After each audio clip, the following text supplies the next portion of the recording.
গৌড়বঙ্গ বিশ্ববিদ্যালয় inspector of কলেজের অপূর্ব চক্রবর্তীর বিরুদ্ধে নানা দুর্নীতি অনিয়মের প্রতিবাদ জানিয়ে উপাচার্যের কাছে ডেপুটেশন দিলেন অধ্যাপকেরা। মঙ্গলবার দুপুরে এই ডেপুটেশনের সময় যদি উপাচার্য না থাকায় তার প্রতিনিধি হিসাবে এক আধিকারিকের হাতে ডেপুটেশন কপি তুলে দেন প্রতিবাদী অধ্যাপকেরা।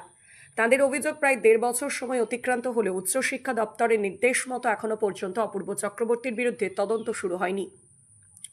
সংশ্লিষ্ট বিশ্ববিদ্যালয়ের সূত্রে জানা গেছে, গৌড়বঙ্গ বিশ্ববিদ্যালয়ের বর্তমানের ইন্সপেক্টর অব কলেজেস এর দায়িত্বে থাকা অপূর্ব চক্রবর্তীর বিরুদ্ধে একাধিক আর্থিক দুর্নীতি এবং অনিয়মিত কাজের বিস্তর অভিযোগ রয়েছে। তার বিরুদ্ধে 2026 সালে 13 মার্চ উচ্চশিক্ষা দপ্তরের পক্ষ থেকে পূর্ণাঙ্গ তদন্তের নির্দেশ দেওয়া হয়।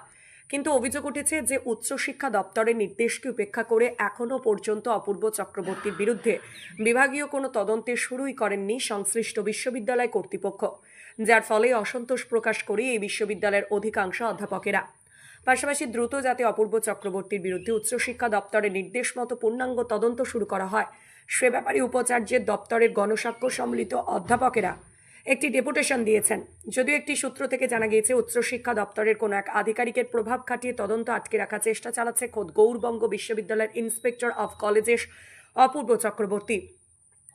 যদিও এদিন তার সঙ্গে একাধিকবার যোগাযোগের চেষ্টা করা হলেও সেটা সম্ভব হয়নি। গৌড়বঙ্গ বিশ্ববিদ্যালয়ের অধ্যাপক সনাতন দাস বলেন, বিশ্ববিদ্যালয়ে যেভাবে দুর্নীতির সঙ্গে জড়িয়ে পড়েছেন অপূর্ব চক্রবর্তী, সেই দিকে লক্ষ্য রেখে রাজ্যের উচ্চশিক্ষা দপ্তর গত মার্চ মাসে পূর্ণাঙ্গ তদন্তের নির্দেশ দিয়েছিলেন, কিন্তু আজ পর্যন্ত সেই তদন্ত অথই জলে রয়েছে। শুধু তাই নয়, রহস্যজনকভাবেই তদন্ত শুরু করা হয়নি। তাই এদিন অধ্যাপকেরা গণস্বাক্ষর করে উপাচার্যের কাছে ডেপুটেশন জমা দিয়েছেন। এ প্রসঙ্গে গৌড়বঙ্গ বিশ্ববিদ্যালয়ের উপাচার্য পবিত্র চট্টোপাধ্যায়ের কোনো প্রতিক্রিয়া পাওয়া যায়নি।